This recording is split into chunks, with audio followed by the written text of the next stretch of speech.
कहानी की शुरुआत समुद्र के पास बसे एक रहस्यमयी अस्पताल से हुई, जहां मैडी नाम की लड़की डर से भरी आंखों के साथ कैमरे की तरफ देख रही थी, क्योंकि उसे जल्द ही एक खतरनाक ऑपरेशन से गुजरना था। जैसे ही कैमरा पीछे गया तो पता चला कि उसकी पीठ से एक अजीब और डरावना बच्चा जुड़ा हुआ था, जो अलग होकर भी उसी का हिस्सा था। उसका दिमाग इतना विकसित था कि वह बिना छुए ही आसपास की चीजों को कंट्रोल कर लेता था और गुस्से में किसी के लिए भी जानलेवा बन सकता था। इसी वजह से डॉक्टरों ने मैडी को काबू में कर उस हिस्से को अलग कर दिया, लेकिन दोनों के दिमाग एक दूसरे से जुड़े हुए थे, इसलिए उसे पूरी तरह अलग करना नामुमकिन था, क्योंकि ऐसा करने पर मैडी की जान जा सकती थी। इसलिए उन्होंने उस बच्चे के दिमाग का एक हिस्सा मैडी की खोपड़ी के अंदर ही सिल दिया। यहीं से कहानी सीधे 20 साल आगे बढ़ी, जहाँ वही लड़की अब बड़ी होकर काफी खूबसूरत हो चुकी थी और माँ बनने वाली थी, लेकिन उसे जरा भी अंदाजा नहीं था कि अब जो होने वाला है वो उसकी रूह कपा देगा। घर पहुँचते ही मैडी ने देखा कि उसका पति बॉक्सिंग मैच देख रहा था। तभी उसने बिना कुछ कहे रिमोट उठाकर टीवी बंद कर दिया, लेकिन इतनी सी बात पर उसका पति गुस्से से भड़क उठा और तुरंत उठकर उसने मैडी का सिर दीवार पर दे मारा, बिना यह जाने कि यही गलती आगे चलकर उसकी मौत की वजह बनने वाली है। अचानक मैडी को एहसास हुआ कि उसके सिर में गहरी चोट लगी है, जिससे वो बुरी तरह घबरा गई और दर्द की परवाह किए बिना तुरंत कमरे के अंदर छिप गई। जब उसने अपने जख्म को देखा तो उसके सिर के पीछे से खून बह रहा था और हालत बिगड़ती जा रही थी, लेकिन मैडी को मालूम नहीं था कि जल्द ही उसका पति इसका खामियाजा भुगतने वाला है। रात होते ही सोफे पर पड़ा पति अचानक अजीब सी आवाज से जाग गया। आवाज का पीछा करते हुए वह किचन में पहुंचा और देखा कि मिक्सर अपने आप चल रहा था, जबकि किचन में कोई नहीं था। ये देखकर वह हैरान रह गया और जैसे ही उसने उसे बंद करने के लिए हाथ बढ़ाया, तभी पीछे से फ्रिज का दरवाजा अपने आप खुल गया। ये सब देखकर वह पूरी तरह चौंक गया और उसे समझ नहीं आया कि आखिर ये सब हो क्या रहा है। उसी पल उसे शक हुआ कि शायद मैडी उसे डराने की कोशिश कर रही है। तभी लिविंग रूम से अचानक तेज आवाजें आने लगी, जिसे सुनकर वह तुरंत वहां पहुंचा। अंदर जाकर उसने देखा कि एक काला कपड़ा पहनी औरत सोफे पर बैठकर लगातार टीवी चैनल बदल रही है। जैसे ही उसने स्विच ऑन किया, तभी वह औरत अचानक गायब हो गई। उसे लगा कि शायद उसकी आंखों को धोखा हुआ है, लेकिन सोफे पर उठता हुआ कुशन साफ बता रहा था कि वहां अभी कोई बैठा हुआ था। वह अभी इसी सोच में था कि अचानक वह काला साया उसके पीछे प्रकट हो गया।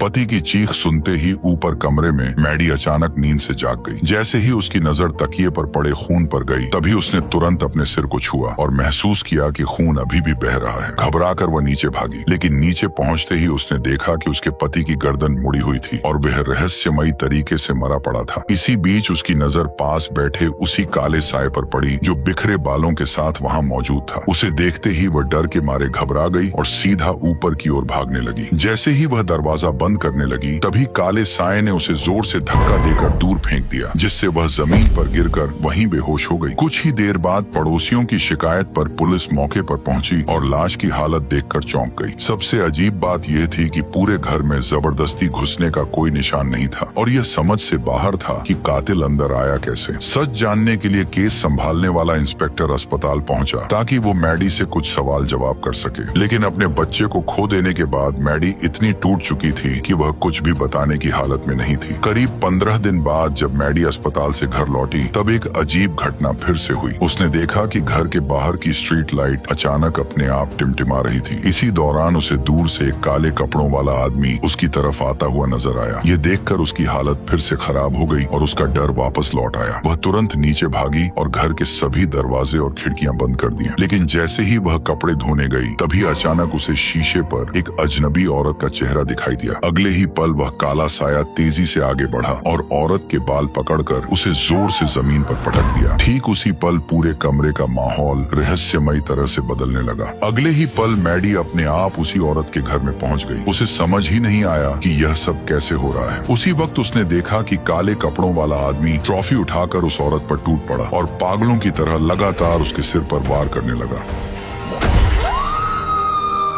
कुछ ही सेकंड में मैडी फिर से अपने घर में लौट आई। जब उसने अपने आसपास सब कुछ ठीक देखा, तब उसे लगा कि शायद यह सब एक डरावना सपना था, लेकिन उसे नहीं पता था कि यह कोई सपना नहीं बल्कि हकीकत थी। जल्द ही पुलिस मौके पर पहुंच गई और उन्हें पता चला कि मैडी के पति और औरत की हत्या एक ही तरीके से हुई है, जिससे उन्हें साफ हो गया कि यह दोनों हत्याओं का कातिल एक ही है। लेकिन जिस औरत की हत्या हुई थी उसका नाम ग्लेन था, जिसने 20 साल पहले मैडी का ऑपरेशन किया था। उसके घर में उसके पुराने मरीजों की फाइलें रखी थी, जिससे पुलिस को शक हुआ कि कातिल उन्हीं में से कोई हो सकता है। इसी शक के आधार पर इंस्पेक्टर सारी फाइलें उठाकर स्टेशन ले गया और हर एक केस को ध्यान से खंगालने लगा। उधर मैडी जब रात को सोने गई तो उसने देखा कि उसके बगल में एक अनजान मोटा आदमी लेटा हुआ है। यह नजारा देखते ही वह डर के मारे कांप उठी। उसका शरीर जैसे सुन्न पड़ गया था और वह हिल तक नहीं पा रही थी। तभी अचानक वही काला साया उसके पीछे से निकला और धीरे धीरे मोटे आदमी के ऊपर चढ़ गया। अगले ही पल उसने एक बड़ा चाकू निकाला और उस आदमी पर लगातार कई सारे वार कर दिए।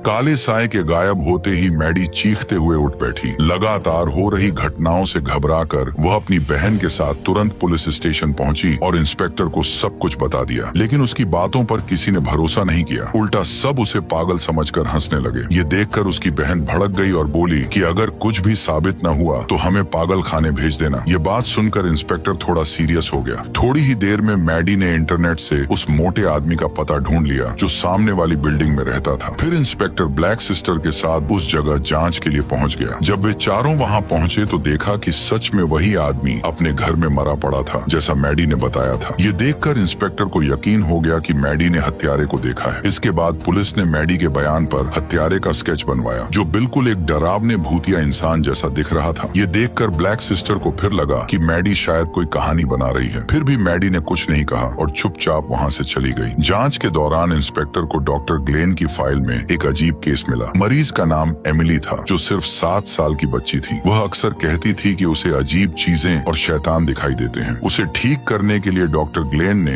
2 डॉक्टर्स के साथ मिलकर एक खास ट्रीटमेंट प्लान किया था। हैरानी की बात यह थी कि वही एमिली आगे नाम बदलकर मैडी बन गई थी। ये जानकर इंस्पेक्टर को शक हुआ। उसने तुरंत तीनों डॉक्टरों की पुरानी फोटो देखी। फोटो देखते ही उसे तुरंत समझ आ गया कि 2 डॉक्टर अपनी जान गंवा चुके हैं और अब अगला नंबर उस आखिरी बचे डॉक्टर का है। उधर मैडी जब घर पर तैयार हो रही थी तभी उसे अचानक आईने में उस आखिरी डॉक्टर की झलक दिखाई दी और अगले ही पल वो रहस्यमय तरीके से डॉक्टर के घर में पहुंच गई। ज्यादा देर नहीं बीती कि इंस्पेक्टर भी वहां पहुंच गया। दरवाजा खोलते ही उसने देखा कि डॉक्टर बाथटब में मरा पड़ा हुआ था। मैडी ने इंस्पेक्टर को देखकर मदद करने की कोशिश की, लेकिन वो ना तो उसे देख सकता था और ना ही उसे सुन सकता था। तभी अचानक काले कपड़ों वाला वही राक्षस छत से कूदकर इंस्पेक्टर पर झपट पड़ा और उसे जमीन पर गिराकर तुरंत वहां से भाग निकला। लेकिन इंस्पेक्टर लगातार उसका पीछा करते हुए एक सुनसान इमारत के अंदर पहुंच गया, जहां अचानक उस राक्षस ने ऊपर से कूदकर इंस्पेक्टर पर जानलेवा हमला कर दिया। लेकिन इंस्पेक्टर भी पूरी तरह ट्रेनिंग ले हुआ था। वह अपनी बंदूक के दम पर उस राक्षस को काबू में करने लगा। हालात पलटते देख राक्षस ने लड़ाई छोड़ दी और तेजी से ऊपर चढ़कर वहां से निकल गया। लेकिन इंस्पेक्टर को पूरा यकीन हो गया था कि इन तीनों डॉक्टरों की मौत के पीछे मैडी का ही कोई कनेक्शन है। इसी शक के चलते वह तुरंत मैडी के घर पहुंचा और उससे सच्चाई जानने की कोशिश करने लगा। लेकिन मैडी को अपने 8 साल की उम्र से पहले की कोई भी बात याद नहीं थी। मजबूरी में इंस्पेक्टर ने सच्चाई जानने के लिए एक साइकोलॉजिस्ट को बुलाया ताकि हिप्नोसिस के जरिए मैडी की पुरानी यादें वापस लाई जा सकें। जैसे ही मैडी अपनी यादों में गई उसे सब कुछ साफ साफ याद आ गया। दरअसल ऑपरेशन से पहले उसके सिर के पीछे जो बच्चा जुड़ा था उसे वह गैब्रियल कहती थी। गैब्रियल उसके दिमाग को कंट्रोल करके उसे डरावनी चीजें दिखाता था जो हकीकत में होती ही नहीं थी। लेकिन ऑपरेशन के बाद जब उसे उसके सिर के अंदर दबा दिया गया तो उसका कंट्रोल खत्म हो गया और वह किसी दूसरे इंसान के शरीर में जाकर उन डॉक्टरों को मारने लगा जिन्होंने उसे बंद किया था। ये सब सुनकर इंस्पेक्टर को उसकी बात बड़ी अजीब लगी। उसे लगा कि मैडी कोई सच्चाई छुपा रही है। लेकिन इससे पहले कि वह कुछ और पूछ पाता तभी अचानक छत से एक औरत फर्श पर आ गिरी। ये नजारा देखकर मैडी पूरी तरह टूट गई और वहाँ मौजूद सभी लोग दंग रह गए। अब तक सभी यही मान रहे थे कि मैडी निर्दोष है, लेकिन सच्चाई सामने आने लगी।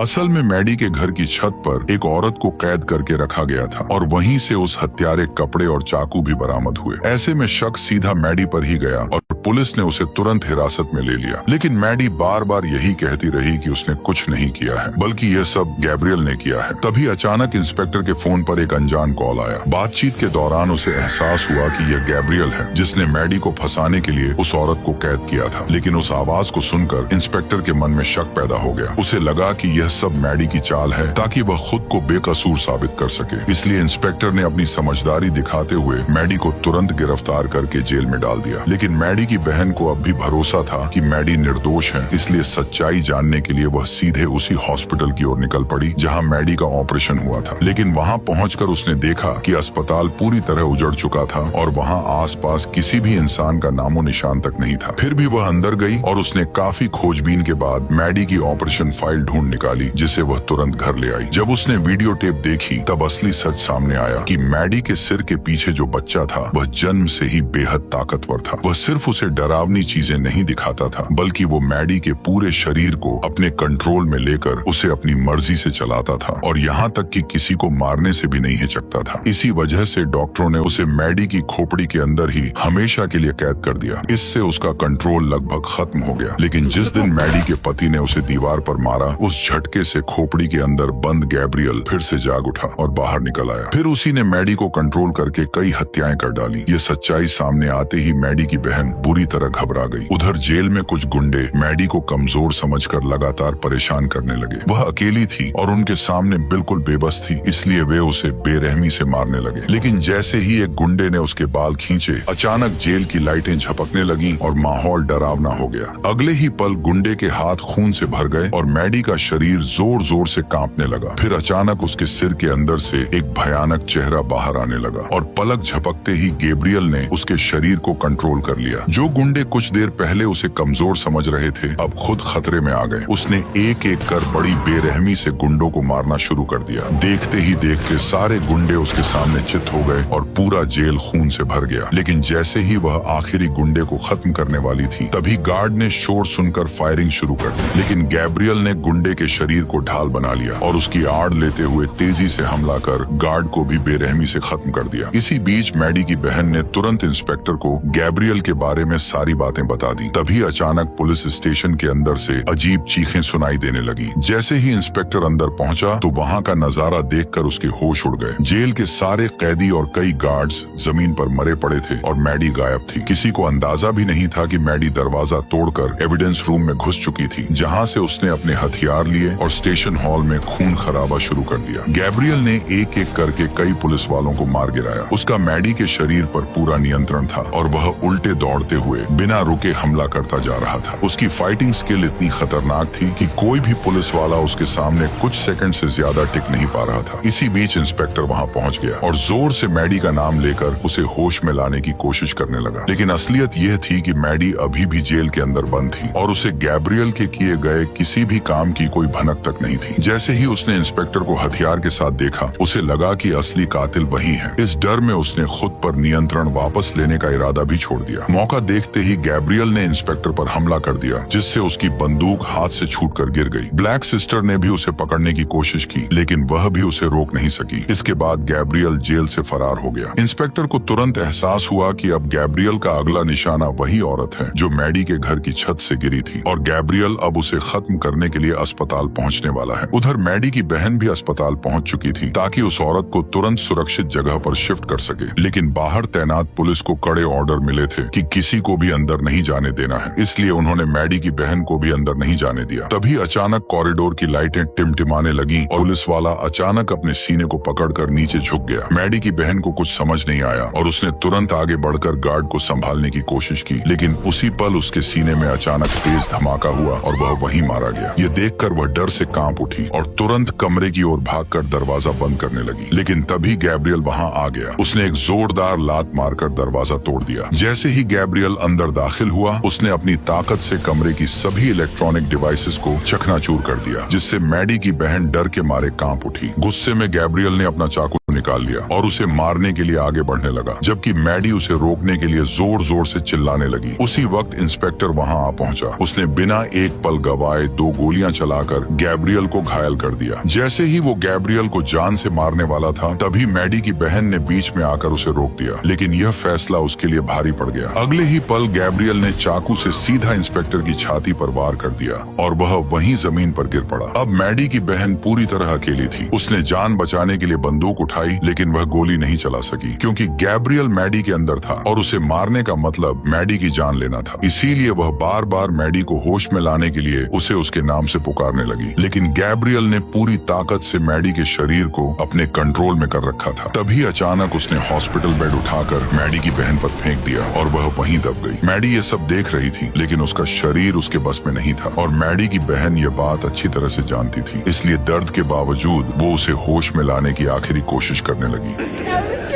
तुम्हारे बच्चों को मारा, किसी की वजह से तुम्हारे मिसकैरेजेस हो रहे थे। उसकी आवाज सुनते ही मैडी को अचानक सब कुछ साफ दिखाई देने लगा और उसके अंदर का गुस्सा फूट पड़ा। वह पूरी ताकत से अपने शरीर पर फिर से नियंत्रण पाने की कोशिश कर रही थी, लेकिन तभी गैब्रियल ने उसकी बहन को गोली मार दी। इसके बाद गैब्रियल ने मुड़कर बिस्तर पर पड़ी उस औरत को भी खत्म कर दिया। ठीक उसी पल गैब्रियल के भीतर मैडी की आवाज गूंजने लगी। उसे अपने आसपास की दुनिया बदलती हुई महसूस हुई और उसे समझ आ गया कि मैडी अब जाग चुकी है और उसने अपना नियंत्रण वापस ले लिया है। तभी अचानक वह होश में आया और पाया कि मैडी की बहन अभी भी जिंदा है। ये देखकर गैब्रियल पूरी तरह कंफ्यूज हो गया। उसे कुछ समझ नहीं आया। तभी मैडी ने उसे सच्चाई का एहसास कराया। जिस ताकत से वह अब तक उसे अपने इशारों पर नचाता आया था, अब वही ताकत उसके खिलाफ इस्तेमाल होने वाली थी। मैडी ने उसी पल मौका पाते ही गैब्रियल को पूरी तरह काबू में कर लिया और उसे हमेशा के लिए अपने अंदर कैद कर दिया। जैसे ही ऐसा हुआ, उसके सिर का पिछला हिस्सा अपने आप सील होने लगा और गैब्रियल का चेहरा हमेशा के लिए गायब हो गया। धीरे धीरे सब कुछ सामान्य होने लगा और हालात फिर से पहले जैसे हो गए और इसी के साथ ये शानदार कहानी खत्म।